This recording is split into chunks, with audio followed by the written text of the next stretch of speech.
ঘরোয়া ক্রিকেটে বাংলাদেশের ইতিহাসের অন্যতম সেরা ব্যাটার এনামুল বিজয়। ঘরোয়া ক্রিকেটে সেঞ্চুরির পর সেঞ্চুরি হাঁকিয়ে খবরের শিরোনামেই থাকেন এই ব্যাটার। তবে জাতীয় দলে সুযোগ পেলে আর চলে না বিজয়ের ব্যাট। বারবার সুযোগ পেয়েও কাজে লাগাতে পারছেন না এই ওপেনার। সবশেষ গল টেস্টেও 2 ইনিংসেই ব্যর্থ বিজয়, আর তাতে এবার সমর্থকরা কিছুটা বিরক্ত তার উপর।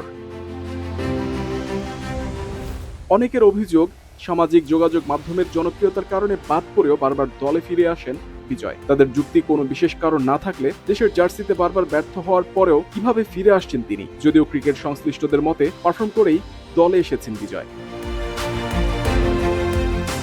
ডিপিএল এনসিএল এ রান বন্যা বইয়ে দেন বিজয়। ধারাবাহিক পারফরমেন্সের কারণে জাতীয় দলে ফিরেছেন। যদিও ঘরোয়া লিগে বোলিং এর মান নিয়ে আছে প্রশ্ন, সেখানে খুব একটা চ্যালেঞ্জ নেই। কঠিন বোলারদের সামলাতে হয় না দেখেই আন্তর্জাতিক ক্রিকেটের দুরবস্থা বিজয়ের।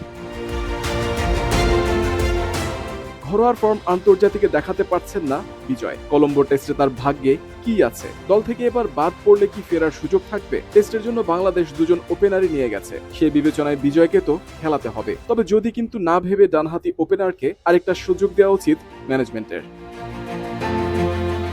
বিজয়ের মতো গল টেস্টটা যাচ্ছে তাই কেটেছে নাহিদ রানারও। স্পিন সহায়ক উইকেট হলেও দলে প্রথম ম্যাচে সহায়তা পেয়েছেন পেসাররা। তবে আসিফা ফার্নান্দো, মিলান রাতনায়েক এবং হাসান মাহমুদরা সাফল্য পেলেও মলিন ছিলেন নাহিদ। বাংলাদেশের ইতিহাসের সবচেয়ে দ্রুতগতি পেসারের এই দুর্দশা ভাবাচ্ছে সমর্থকদের।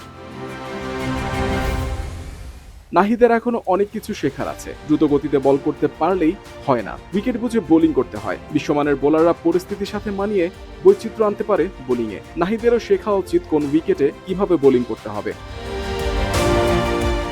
গল টেস্টে উইকেট এমন ছিল যাদের বেশি পেস তাদের বিপক্ষে ব্যাট করা সহজ ছিল। যারা বেশি পেসে বল করে তারা শর্ট অফ লেন্থে বল করে। এ ধরনের উইকেটে এসব বল খেলা সহজ হয়ে যায়। অবাক হওয়ার কিছু নেই, এটা স্বাভাবিক। শ্রীলঙ্কাও তেমন দ্রুত গতির বোলার খেলায়নি। এখানে আসলে যারা জোরে বল করে তাদের কিছু শেখার থাকে না, উল্টো তাদের বলে ব্যাট করা সহজ হয়। এরকম উইকেটে কোন লেন্থে বল করতে হয় সেটা নাহিদের শেখা জরুরি। নাহিদ বাংলাদেশের জন্য সম্পদ, তাকে ভালোভাবে পরিচর্যা করা দরকার যাতে ভবিষ্যতে ভালো করে। এখনই সমালোচনা করে তাকে চাপে ফেলে দেওয়া ঠিক হবে না।